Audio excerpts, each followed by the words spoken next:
Good morning, everybody. My name is Rick, and this is Greg, and today we're going to be talking to you a little bit about how to make a good introduction and a lasting impression. So let's start by asking a question. What is an introduction? Now, in the dictionary, it states that an introduction is basically just an exchange of two names. But we think it's so much more than that. So I'm going to give it over to Greg to explain a little bit more about that. Yeah, guys. I want you all to think of someone who made a good introduction when you met them last. Maybe they made a good impression on you when you introduced yourself for the first time, a friend of yours that introduced themselves well, a movie, something of that sort. What comes to mind for me is the James Bond series.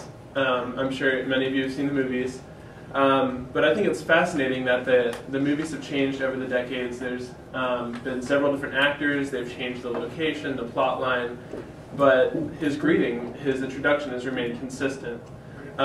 You know, Bond, James Bond. Everyone knows it. And so I think the James Bond introduction has several lessons for us in that it is clear, it is professional, and it is memorable. And so these are some things that we're going to look at to try to make your introductions better today.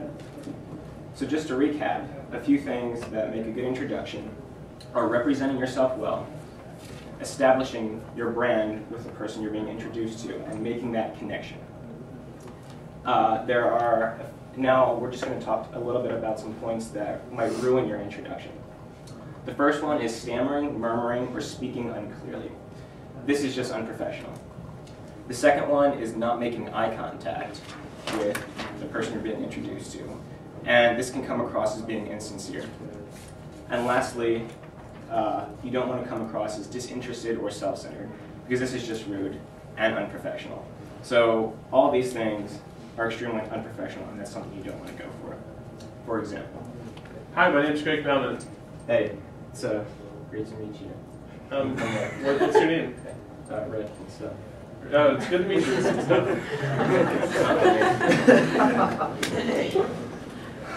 All right, now that we've seen what a bad introduction can look like, we're going to go over some helpful hints to give you that James Bond introduction that you all want. The first one is name repetition. Always make sure you say the person you're being introduced to's name 3 times. For example. Hi, my name is Greg Baumann. Hi, I'm Rick. Crotinger, it's great to meet you. Rick? It's good to meet you, Rick. Rick, where are you from? All right. Another thing that's important. Last week we found out that only 7% of communication is verbal. That leaves that other 93% of nonverbal communication as number 1 on the priority list. Okay? We think that probably the most important nonverbal communication in your introduction is your eye contact. It's very distracting, like you saw Ricky just now looking around the room, and it makes the person that you're being introduced to seem very insignificant and kind of sketchy a little bit. So it's important that you're looking them in the eye. Have you ever tried looking at someone at both eyes at once? It's really distracting to them, and they can kind of tell. So look at their left eye. It's the most welcoming eye, receiving eye that we found out in How to Wow last week. Another thing that's important is your posture. When you're going to greet someone, you don't want to be leaning back, leaning out away from the conversation. You want to be there with your presence and leaning in, because that shows that you're there with your body as well. Another thing that is important is the handshake itself. You don't want to go in with like some sort of awkward, is this a high five, palm up? You don't want to go in like you're going for a kill shot either.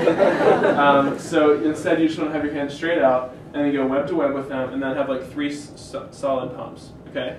And on the receiving end of the handshake, you don't want to appear weak and get your hand crushed or anything like that, or something like that. This is known as the limp fish. Yeah, it's kind of effeminate. It's like you're not really there. No offense. Okay, the other thing that's important in an introduction is to make a connection. This is probably the most important thing of an introduction. Like we found out earlier, it's not just about saying names. If you want to know someone's name, you can ask another person. The importance of an introduction is making that connection. For example, hi, my name is Greg Baumann. Hi, I'm Rick. Crotinger, it's great to meet you. Rick, where are you from, Rick? I'm from Pennsylvania. Oh, no way. I'm from Delaware, about 30 minutes outside of Philly. Oh, we're practically neighbors. That's great. So immediately you have something in common with the person. And then with our commonality, we decided to be partners for this. All right. Here's another thing. This is a simple sign can save you a lot of trouble when thinking of how to introduce 2 other people.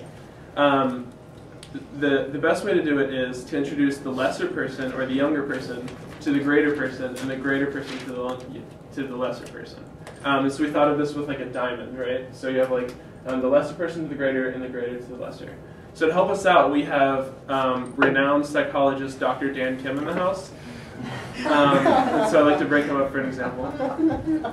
All right, say I'd like to introduce Dr. Dan Kim to my friend Rick Crotinger here. How would I start? I would start with Rick, who's the younger and seemingly less significant person, to the Dr. Dan Kim, and then Dr. Dan Kim, this is my good friend Rick Crotinger. Hi, I'm Dr. Dan Kim. Nice to meet you. And when you're introducing the individual to a group of people, you always start with the individual first and introduce them to the group, and then the group back to the individual.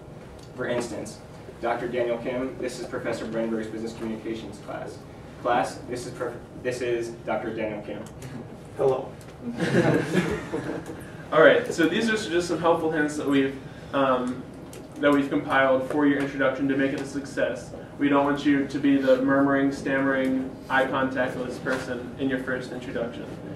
We believe that with these helpful hints, you'll be able to make a great first impression and really forge a bond between yourself and the person that you're introducing yourself to.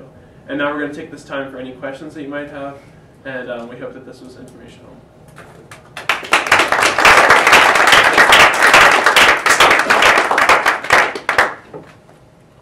Questions for our presenters? Yeah, Cass. What about when you are introducing yourself to a lady? Do you put your hand out first, or do you wait for them to put their hand out? You wait for the lady to put her hand out. It's just like a rule of etiquette. Otherwise, it seems a little too forward. But yeah, introduce yourself, be friendly, but wait for her to put her hand out. And ladies, it's kind of cold when you don't put your hand out. So put your hand out. It's just more of a who initiates the handshake. A joke.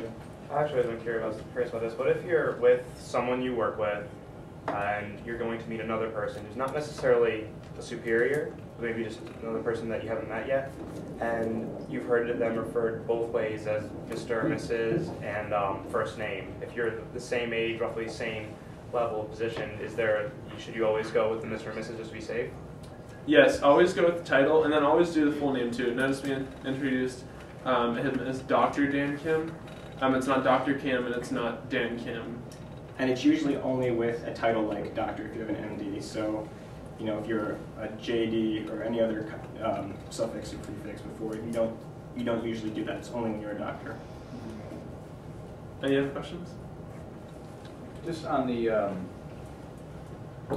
so the woman should put her hand out first, but I've seen, depending on context, it's just a straight handshake that the woman's putting her hand out for. Is that right? Yes. Okay, it's not like here's my hand to sort of kiss it or something. Yeah. And the reason I ask that is because there are different.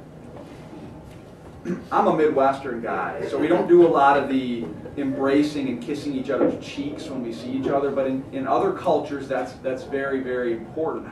Did you see anything about handling that? No. And it's okay if you didn't. I'm asking this honestly. I'm not trying to set you up. That's something that I have to work on. Yeah, we focused on between the East and West Coast for this one. So. Okay. But even on the West Coast and the East Coast, if you're on the coast, you'll tend to see more of that than just a straight up handshaking. Although, so I'm just saying it's even present in the United States. So I just wondered if there were any rules around that. I don't know if there are. None that we Okay. Any thoughts in the room, because you guys actually may have some experience with Alexander? Well, I come from like the Greek and Arabic background. Yeah, so, right. If you're one who's not comfortable just being like greeted with like a kiss, and then take you and kiss you because you might be the first to do that. Okay. But yeah. So how should you? So let's say there's old country boy Brian, and he's walking up and he's meeting somebody from Greece, a woman from Greece that he knows, but he's never really encountered her in an introduction situation. What do I do? Just don't freeze up. Okay. That's gonna be hard. Still move naturally and let them. They'll probably grab you first. Okay. They'll probably kiss you on one cheek. And which side do I go to? They'll probably go to the right side first. They'll go to my right side. And So then I'm gonna go to their right side. yeah, and then they'll move you to the left and kiss you there. Okay. Just don't freeze up. Don't freeze up, Andrew. I actually experienced this from your point of view. My girlfriend's family is very Italian, and so even Uncle Jimmy goes in for the kiss, which was weird to me at first. But the most important thing is to go along with it because, like Nika said, if you freeze up, it's like giving somebody the limp hand for a handshake, and you just want to be warm because it's just a more physically affectionate like greeting. We're not used to it necessarily, but it's it's more impolite if you're just kind of like. What I don't know. Okay, interesting. Christine, you had your hand up. Yes, I had a question. So when there's an introduction between a man and a woman, the woman should offer her hand for the handshake, but should she wait to do that until the man has introduced himself, or is it okay for her to go ahead and introduce herself with a handshake? I'd say it's fine for women to introduce themselves. It's, we've come a long way. I think it's fine. I don't think it's anything that's inappropriate at all. Okay. Definitely introduce yourself. But she should be the one to initiate the handshake. Yeah, and always initiate the handshake. Let's say someone is in there with like an egregiously long handshake. How do you politely break that?